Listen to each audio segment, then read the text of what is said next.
Hi, I'm State Fire Marshal Butch Browning. This week's Marshal message is about having conversations.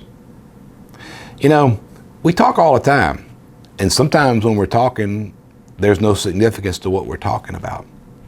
But ladies and gentlemen, I will tell you as leaders, it is important that we have the frank conversations, the serious conversations, and the timely conversations. You know, I think we miss a lot of opportunities when we put off dealing with people, when we put off having that uncomfortable conversation. And let me tell you something, I'm a victim of that. I've done that so many times. And I have to remind myself, when there is a problem, when there is something that needs to be said, you know, sometimes you just got to have that conversation, and as you know, awkward as it might be, you got to do it. Now, I'll tell you, the important thing about these conversations is have them under the right type of environment. You know, when you've got to have a conversation with a subordinate, or even someone who is your superior, those conversations need to be done in a respectful manner and in a place that it's not considered to be threatening, it's not considered to be grandstanding. But having conversations are very important to moving your department forward, but moreover to maintaining the interpersonal relations. You know, we talk about friendships, we talk about people being done wrong, and I truly believe that if you go about this business as a leader, you are going to do people wrong. Even if it's unintentional, you're going to do people wrong. The way you remedy that is you have to have a conversation when the time is right. A lesson taught to me a long time ago, which I will never forget and will always promote, is when you do people wrong, you let some time pass, okay?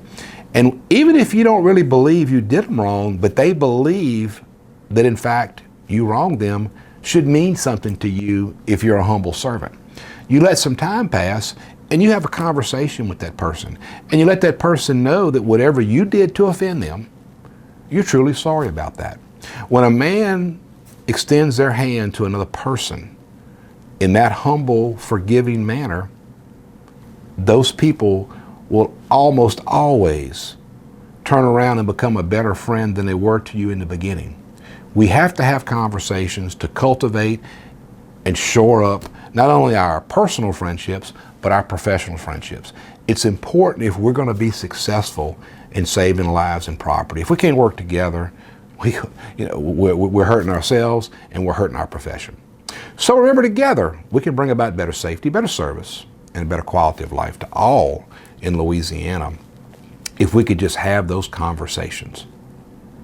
Now let's hear from this week's local leader.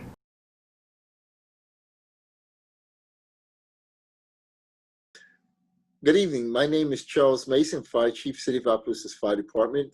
And my message today will be about communications. Communication is probably the most important life skill that we can have.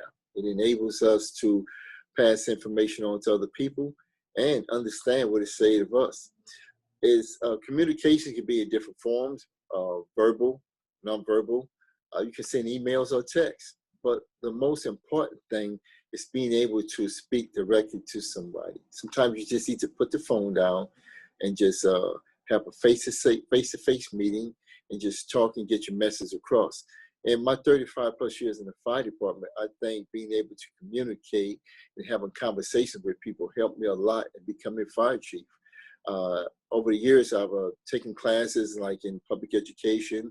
I've gone to Toastmasters, learned how to just get in front of public and have just conversations and speak, try to get over that fear, which I'm still nervous at a lot of times, but it did help me a lot. So whenever I went to talk to civic groups and business groups and just doing public education to people, it helped me a lot where they remembered the conversations that we had, and I was able to get the message across and understand two-way conversations where they ask questions, I can give them information back, and they remember that a lot. So when I went for support, they was right there to say, okay, I remember all the things that you said to us, and we went back and forth conversations where you helped me out and solve a problem, and they was there to support me. So as fire chiefs in the business that we're in public service, we really need to have those conversations to where it can promote the department, promote your community, even if you're talking to the media. So when you're going to support, looking for support for your department or your agency, they're going to remember that. They're going to be there to support you. So communications and being able to just have a conversation is so important in today, especially in the pandemic that we're going through right now. You get information coming down from DC going to the state level, and then the first thing they're going to do is look at a fire chief or anybody at the local government and ask for information, and they don't want that information to a text. They want that information through a face-to-face conversation to find out, hey, am I meeting the criteria? Am I meeting this mandate I'm supposed to be following? They're looking for advice from you. They want to be face-to-face a lot of times. They want to hear your voice and look at you in that body language, and they're going to feel comfortable from when you're giving information to them. And it takes a long way to help your department and promote your organization. So my message is you have to stay prepared, stay on top of your information, being able to get out there and communicate to people to give them that comfort zone and know that you're there to support them. So I thank Chief Browning for allowing me to get out there and talk about this message today. That it helps me a lot. And I watched Chief Browning. We went to fire prevention education in Maryland in 1987 together, and we've learned a lot. And I look and admire him, the way he's able to get out there. And I don't have that confidence like he has, but I'm trying to get there. You never stop learning how to communicate. So I thank you, and be prepared. Use that skill, a communication skill, to get your message across, to promote yourself, the department, your community, and take you a long way.